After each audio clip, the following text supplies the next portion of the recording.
In 1758, George Washington and General Forbes rode into the point and found the smoldering ruins of Fort Duquesne. Washington turned to Forbes and said, "What are we going to call this place?" And Forbes thought a minute and said, "Why don't we call it Pittsburgh?" And that's why Pittsburgh has an H on the end. Pittsburgh, kind of like Edinburgh. Well, in 1908, the citizens of Pittsburgh celebrated their 150th anniversary. They pulled out all the stops. There were parades on land and on sea. They electrified downtown, and they laid the cornerstone of the Soldiers and Sailors Hall. In 1958, there was a Bicentennial Celebration, and again, Pittsburgh went all out. They cleared the point and set up a festival city, almost a World's Fair downtown. They laid the cornerstone for the Civic Arena, the first retractable dome stadium in the world. Pittsburgh has a history like no other city. It's a history of innovation and can-do spirit. The clash of empires at the forks of the Ohio changed the world forever. In 1803, Lewis and Clark started their expedition here. This was the gateway to the West. William McGuffey's Reader became a standard teaching tool, and America's first business college opened here in 1840. John Roebling invented wire cable that made suspension bridges, including the Brooklyn Bridge, possible. A Pittsburgher first distilled refined petroleum and started the oil industry.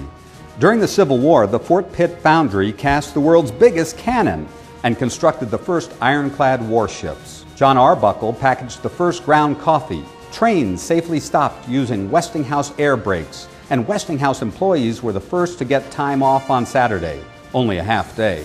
In 1881, Pittsburgh became the birthplace of labor unions. Westinghouse made electric lighting possible with alternating current, and the first electric meter told us how much to pay.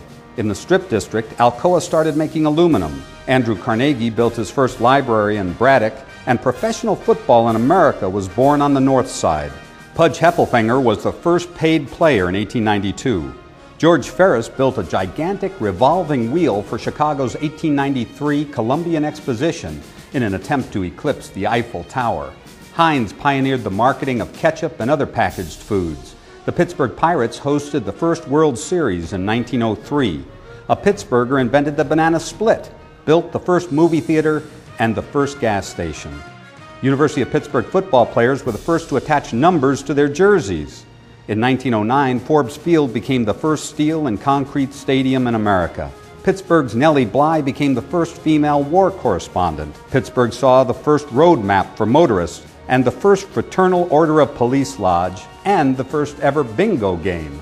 Pittsburghers heard the first radio broadcast of phonograph records, and KDKA, the first commercial radio station, also broadcast the first presidential election, first baseball game, and first church service. In 1924, the Liberty Tubes took the honors as the world's longest artificially ventilated automobile tunnel. The following year, Pittsburgher Calbraith Rogers flew his Wright Flyer from coast to coast, the first American transcontinental flight in history. The Cathedral of Learning at Pitt was the first university skyscraper. Isley's introduced the Klondike Bar in 1929. And in the 1930s, manufacturers could not get enough of the new Allegheny metal, stainless steel. Chatham Village became the first low-cost planned community. And in 1937, Kenny Clark pioneered bebop music. Pittsburghers invented the Zippo lighter, the Ice Capades, and the Jeep, all American originals. Jonas Salk developed his polio vaccine here. Alcoa built the first aluminum skyscraper, and in 1954, WQED became the first educational television station, home to Mr. Rogers' Neighborhood.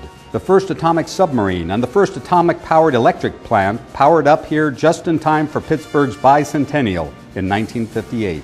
The Civic Arena was also dedicated as a bicentennial project. Pittsburgh introduced the first pull tab on cans in 1962 and the Big Mac a few years later. Pittsburghers prefabricated and erected the St. Louis Arch. The first EMT program began here. The first ABA basketball championship was played here. The Pittsburgh Pipers won. And the first Sky Ballet was performed over Point State Park. With the publication of Silent Spring in 1962, Rachel Carson launched the modern environmental movement, and Pittsburgh pioneered clean air legislation. The world's first picture phone call came from Pittsburgh in 1970, and the Mr. Yuck sticker was born here. The Pittsburgh Pirates boasted the first all-African-American baseball lineup in the National League in 1971, and that same year, the first nighttime World Series game was played here.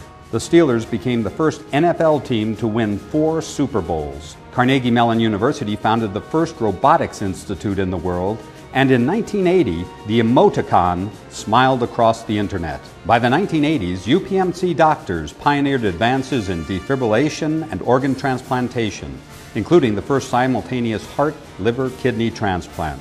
Carnegie Mellon became the first college in North America to offer a degree in bagpiping, and a Pittsburgher became the first big-screen Batman. Zambelli Fireworks was the first to use computers to coordinate their shows.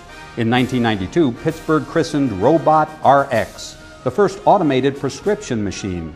And in 2002, Grace became the first socially skilled robot. Medical breakthroughs enabled fetal heart surgery, reactive contact lenses, and even a prosthetic device for eye blinking.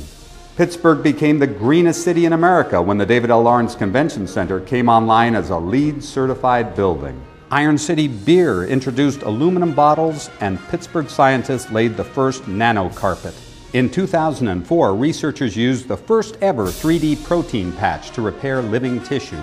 Today, Pittsburgh scientists and surgeons are making medical advances in genetics, brain surgery, dialysis, and organ transplantation, while CMU robots can now detect life on other planets and navigate trackless deserts. There's no place on the planet that can equal Pittsburgh's tradition of innovation. Congratulations, you've made the world a better place to live, work, and play. Happy birthday, Pittsburgh. You've got a bright future.